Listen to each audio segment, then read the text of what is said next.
Testing, 1, 2, 3. You hear me okay? Yeah, just don't move around too much. It messes with the sound. All right, roger that. It was all coming down to the wire. In a couple of hours, FERO was going to hack into a closed-door session between the UEG and ONI, and I was going to expose all of the intelligence agency's ugly secrets to Senate leadership. Having Petrosky remotely record his statement in advance like this was going to give me one less variable to worry about once we were in. But I was still waiting on final materials from Meshach. I hadn't heard from FERO all day, and I was urgently trying to pull it all together. I was a wreck. Come on. Considering he was about to accuse ONI of atrocious human rights violations, Petrosky, on the other hand, seemed completely calm. He wanted to chit-chat about the chief. So, high treason. Yeah. Do you think that's for real? I guess. That's what people are saying. Can you stay sitting up like that, please? The Master Chief. Damn, that's gotta be a black eye for only PR, huh? You know, boots all across the military are gabbing like they're at a slumber party or something. 3 days ago, FERO had leaked a suppressed incident report from an embassy in the outer colonies that had everyone in disbelief or disarray. Less than 24 hours later, FERO dropped the real bomb, a security video from that same embassy, showing that everything in the report was true. The Master Chief had turned diplomatic peace talks into a shooting gallery that claimed 19 lives. The shock of that second leak immediately turned to outrage, polarizing everyone by the same familiar geography. The staunch patriots of Earth versus the dogged survivalists of the outer colonies. It was the same caustic regionalism that had far too recently defined us. And now those old ideologies were creeping back out, masquerading as opinions, angrily cracking open the scabs. Meanwhile, the Master Chief, the subject of my entire investigation, was now the most wanted man in the galaxy. I hadn't even had a chance to dig into any of it. You think he did it? What? Do you think the chief shot up that embassy on Pico?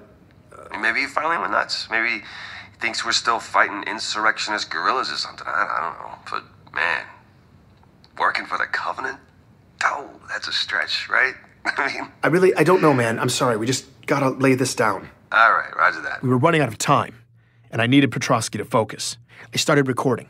I asked him to introduce himself and tell the world about the Spartan program. And from then on, he was totally on point. So just say who you are, and then just go into it. Okay. I am Corporal Anthony Petrosky, retired trooper of the 105th ODST Division. I am testifying by my own free will, under no duress by any parties, and I wish to make the following statement. In April 2525, while serving on a detachment on the UNSC Atlas, I witnessed firsthand an incident involving a 12 to 13-year-old male who identified himself as John 117. He had extensive scarring on his torso, consistent with post-procedural scarring I've seen on recently inducted Spartans, and under orders from an ONI CPO, John killed 2 ODSTs and critically injured 2 others, in an attack that greatly exceeded natural human ability. He didn't stutter. He didn't stammer. His thoughts were clear as crystal, told with purpose, as if he'd been waiting his whole life to speak with this much conviction. After a grueling military career that took his left arm, Anthony Petrosky should have been rewarded with dignity and opportunity. Instead, he was one of countless veterans the government had left behind. But this was his moment, and he'd never sounded more alive. As he laid out his damning testimony about ONI's biological augmentations of children, I knew FERO had been right.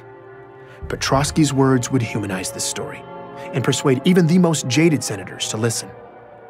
I had exactly what I needed from Petrosky. I am testifying with absolute certainty that the speed, power, and coordination this person exhibited was categorically impossible without the benefit of a full battery of military-grade augmentations. Afterwards, the Office of Naval Intelligence, through our COs, issued an order of absolute suppression of all accounts of this incident. Through coercion, pressure being brought to bear, we were ordered to keep silent, to never speak of this publicly upon fear of court-martial. How's that? That okay? Yeah. That was amazing. I can't thank you enough. Yeah. All right. You give him hell. Now I was just praying Meshach would come through, FERO would be able to bypass the most sophisticated security system in history, and I could get hacked into a meeting between the most powerful people alive. I needed a miracle, and I needed it to happen in the next 90 minutes. I'm Benjamin Giroux, and this is Hunt the Truth.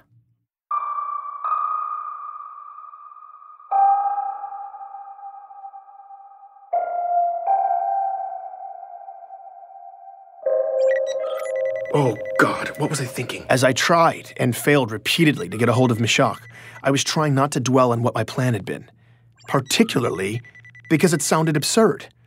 I was trying to corroborate my accusations against ONI by having Meshach Maradi convert nutjob conspiracy theorist data into documentation that a senator would find compelling. But I didn't have time to rethink the plan. I needed the documents. My calls to Meshach kept dropping, though. Something was up. The networks were a mess. I did not have time for this, and I was starting to panic when a message from the outer colonies finally came through. These files better make sense, Meshach. But there were no files. And it wasn't Meshach. The message was from Katrina, the old friend of John's that Ellie Bloom had put me in touch with, the woman who had told me about John's death. I hadn't spoken to her in weeks. Hey, Ben. I didn't really know who else to call, but I was hoping you could maybe tell me what feedback you were getting from the outer colonies this week. I had no idea what the listeners were thinking. Ever since I'd gone incognito, I hadn't heard any of their feedback. Stupidly, when I set it up, I hadn't properly secured the feed, and now I was afraid if I accessed it to hear what people were saying, ONI would trace my new location. I'd figured after my latest episode, the revelation that ONI had heavily poached the outer colonies for their child abductions would be garnering a strong reaction out there. But the way Katrina made it sound, the reaction was stronger than I could have ever imagined. People are going nuts, switching over to only using local chatternet services like it's 50 years ago or something. It's this new Colonial Alliance group. They're everywhere, holding all these demonstrations in the streets. Thousands of people are turning out. And they keep chanting about self-reliance, talking about how we need to be preparing for this big embargo, all these boycotts, the UEG offices shutting down. I don't know. It seems peaceful right now. I feel like we should get off-world, just in case it breaks bad. I've kind of already been freaked out anyway. I don't know if I'm being paranoid, but I think someone may be targeting me for helping you. And Ellie's in the same boat. All these power surges and crazy service interruptions. Last time I talked to you, my entire system was overrun with corrupted files, and my whole neighborhood lost power. I don't know. But if someone is trying to get us, I'm worried what will happen if things get too chaotic out here. I don't really feel safe. So, if you know anything about this, or what we can do to protect ourselves, I mean, they're already shutting down the street. Katrina's message got cut off. I had no idea what was happening. I had no idea what the central government was going to do. I had no idea how to help this woman or Ellie or their families or anyone else. We were all in the dark. All I could do was present the senators with the ugly truth and hope it would convince them to help us all. And I was running out of time to make that a reality. Thankfully, Meshach finally emerged from his subterranean world. So, I just sent it. Perfect. Got it. Thank you. I hope it's convincing enough. You should have a clear breakdown that exposes the blatantly unnatural pattern of child autoimmune deaths around the beginning of the Spartan program, particularly in the outer colonies. Yeah, I see that. It's good. It looks solid. And I also cleaned up and edited that police scanner data. It's one of Oni's abducted kids returning home and running into their clone. One of the suicides? Yeah. So officer gets called to the scene of a home invasion. It's this middle-aged couple and the teenage son who's in a wheelchair. The officer comforts the victims, assesses the situation, calls it in. There wasn't a confrontation or anything, no valuables appeared to be missing, victims didn't even get a good look at the guy. The perpetrator just entered the house, went into the son's room, son freaked out, perpetrator fled the scene, blah blah blah. Now everything seems to be okay. During his report to dispatch, though, the officer gets startled by a sound, reports a possible shots fired somewhere nearby. Backup arrives to canvass the area. About 10 minutes later, same officer reports discovering a body in a nearby field. It's a teenage kid, dead from what appears to be a self-inflicted gunshot wound. That's where the officer's report to dispatch took a turn. 7 Charlie 19, what's the rush on? exact same kid. The kid from the home invasion over at STEM. I mean, this 1056 looks like your identical twin. I don't even know what to say. 7 Charlie 19 ME is en route. The medical data Meshach had sent along with the audio made the picture even uglier. The son was in a wheelchair because months of medical procedures had left him with permanent nerve damage from when he was 6 years old, under treatment for autoimmune and significant cognitive disorders. Those procedures that left him paralyzed were nearly identical to those from John's medical records. Before the survivors had been removed from the data, this boy had been one of the dots on Meshach's scattergraphs of likely clones. I didn't know what to say. So I realize it's messy. Whether you can use it or not, at least now you know. I didn't have enough time to wrap my head around this new piece, so I made the difficult choice not to use it. But hearing yet another ONI horror story made me all the more determined to blow it open. I just needed FERO to show up in the next few minutes with a miraculous way to get in the door. Thanks, Meshach. So this should all be going down here in Don't be nervous. You'll be great. I've got all my channels open, ready to go. Whenever it pops off, the murmurs will pop up. And if the senators are making moves against Oni, that's the kind of chatter that rattles teeth. So don't worry. We'll know soon enough if it worked. Thanks, man. Okay. I'll, Hey, just real quick. I know you're super busy right now with your crusade of honor, but as soon as you can, you need to get caught up with what's happening in the outer colonies. Your last episode is turning kernels into popcorn, and there's a fault line in the tectonics I need to talk to you about, so here's... Ben will call you back. Hacking in and cutting off Meshach, yet another dramatic entrance for FERO. And this one came not a moment too soon. FERO, what's happening? I'm all ready. Do you have a way in? I'm already in. And this is how it's going to work. You have the files ready for upload. I'll secure a connection and give you a direct feed into the hearing. You'll present Petrovsky's testimony, upload the files, and make your case. Quickly, because they're going to do everything in their power to shut it down. They might even be able to trace your location. If they run too much interference, I'll have to scale us back to a one-way feed. So we may end up flying blind, but they'll still see and hear everything you say for as long as I can keep that connection open. Are you ready to play for real? I had to be. Yes. Good. I'm patching you in now. Go for the throat, Ben. This was it. Every shred of journalistic integrity I had left was about to go out the window. I had a strongly biased opinion, and I was about to deliver it to some of the most important policymakers in government. This wasn't just an expose of ONI's deeds. It was an indictment that constituted a call to arms. I just hoped the senators would listen. There was no audio, but I suddenly had a full view of the congressional chamber hosting this meeting. I couldn't believe this was happening. My eyes scanned the room. The 12 senators who represented the Senate Armed Forces Committee seemed to be there, and 3 of the 6 ONI directors lined up in front of them. My heart was racing. Then, I saw someone else. Wait, is that Sully? Ben, you're live in 3, 2, 1. I saw my face pop up in the main display at the head of the room. The proceedings seemed to stop as all the heads turned and looked at me. For a moment, I froze. And then I began. Distinguished representatives of the Unified Earth Government and the Office of Naval Intelligence, my name is Benjamin Giroux. I was a journalist hired by Commander Michael Sullivan to do a profile on the Master Chief Petty Officer John 117, and my contract was terminated for exposing a widespread cover-up by ONI on his true origins. As I spoke, I tried to look at the camera and ignore the return feed. The image of my own face speaking to a room full of supremely powerful people was incredibly distracting. I could see out of the corner of my eye, though, that it was working. They were listening. Then, my feed went black. Keep talking, Ben. I had to cut the return feed, but you're still live in the room. I tried to focus. ONI has gone to great lengths to keep you and the public from knowing critical information about the Spartan program, their lack of institutional control of the Master Chief in the outer colonies, and the genetic modification of abducted children that eventually became warriors like the Master Chief. What I'm about to play for you is testimony from ODST Anthony Petrovsky regarding the Spartan program. I am Corporal. As Petrovsky's testimony played, I was starting to doubt whether or not it was still actually live when I got a message from Sully. It said, "You're out of control, Ben. Last chance to stop."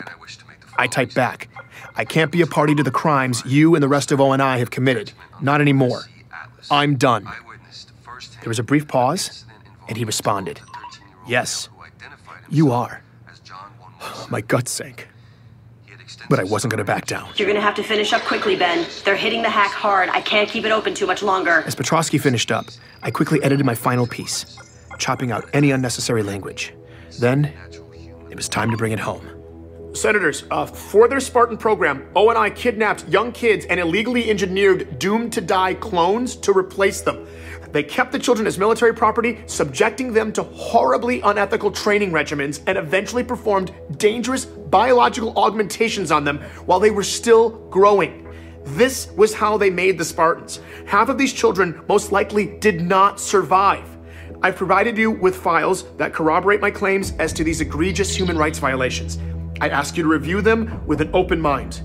ONI has gone to great lengths to cover up this story, including elaborate fabrications. Wrap it up, Ben. I've also provided you with clear evidence of this disturbing cover-up, as well as audio evidence of the threats I have received in the past several weeks for pursuing this information. We're about to lose this I come feed. forward at great risk to my personal safety, and my only hope is that you will look at the facts and take the directors of ONI and all those responsible to task for these atrocities. Thank you for your time. The feed cut out at the last moment. I was in shock. What had just happened? Perfect. Now let's watch it burn. The revolution has started, Ben. And you with a spark. From now on, you're under our protection. FERO? She was gone, and my head was buzzing. It felt like I was in a dream. What had I done? I looked down at Sully's last message. His response to when I said I'm done, it was chilling. "Yes, you are." That was all he said. That was all he needed to say. I felt dizzy. I had to keep moving, find out if that kamikaze mission had had any effect whatsoever. The first ripple popped up right away. It was a message from my bank. "We regret to inform you that your account without a trust has been deactivated. If you have any questions, please speak with a financial representative." I called immediately and got a representative on the line. She told me I was under investigation for the unauthorized possession of sensitive government materials. The audio files from my story. I was being fined an astronomical sum for keeping them, and as a result, my assets had been frozen indefinitely. I couldn't believe it. I checked all my accounts, either locked down or zeroed out. In retrospect, cashing out should have been step one, before I took on the most powerful government agency in history. But it was too late now. ONI was bringing down the hammer, and I'd been financially ruined. I was reeling from this realization when two delayed messages popped up in my queue. The first one loaded quickly. It was Mashak. Beth, things are getting a little hectic out here, so I don't know if this is going through, but I was trying to tell you before I got cut off that... Okay, now we need to talk in person. It's urgent. It's something I found, but we can't talk over comms about it, so I'm coming to see you in person day after tomorrow. Don't talk to anybody. Don't try to reach me. I'll be there soon, and then we can sit down and just go over the whole... I couldn't wait for Mashak to get here, so against his wishes and my better judgment, I tried to raise him. But something was wrong. Like everyone else in my region, I'd had plenty of failed calls to the outer colonies in my time. But this was different. Like it didn't even send the call. I checked my ChatterNet feed. It was full of comments from people just like me panicking because they couldn't reach the outer colonies. Scattered reports that the communication buoys themselves had been shut down. That didn't make any sense. The second delayed message finally finished loading. It was from Katrina. Ben, I can't even point this down. It's totally gone. We're completely at... my parents, Ellie, no one from the whole system is internet. And there's a full core...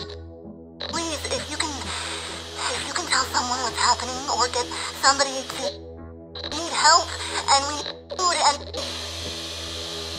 And then, silence. That was it.